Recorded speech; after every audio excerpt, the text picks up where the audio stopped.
Right, what I'm going to show you today is a new craft called Knooking. It comes from knitting and hooking, because it's a little bit like a crochet hook, the tool that you use, but the method is nothing like crochet, except for at the beginning.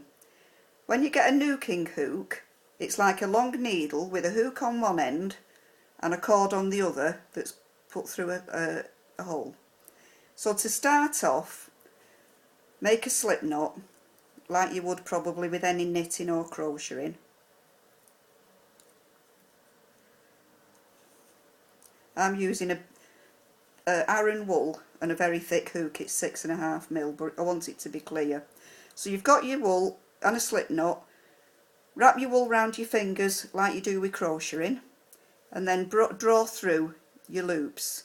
So I'm going to make 8 stitches. So that's 1, 2, 3, 4, 5, 6, 7, 8. So you've got your 8 stitches there. So now you go back through them into each chain you've got and just pull through a loop. 3, 4,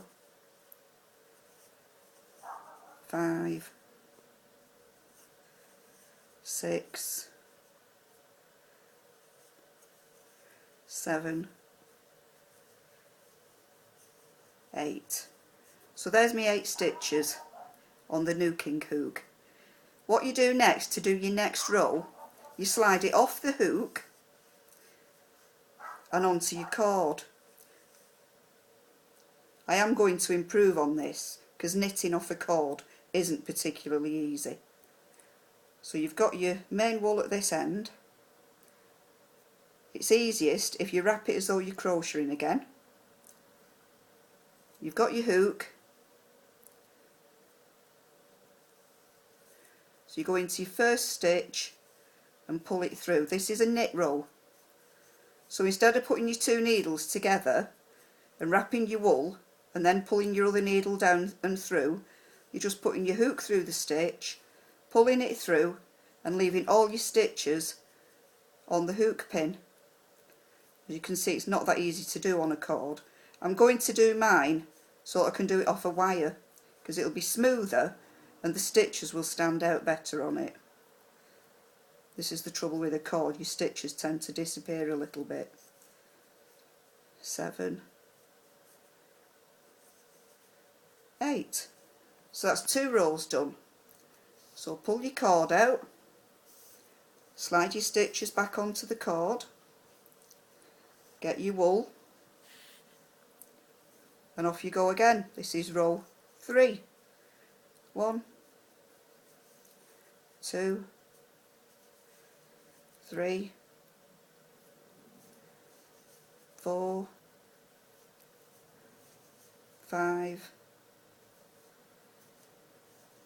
6, 7, 8. So that's 3 rows of knitting you've done. You can see it's beginning to look like garter stitch. You can also do purl stitches, which I will show you another time. But I've done my 3rd row, I pull my cord through and I'm ready to slide the stitches back down and onto the cord for the next row.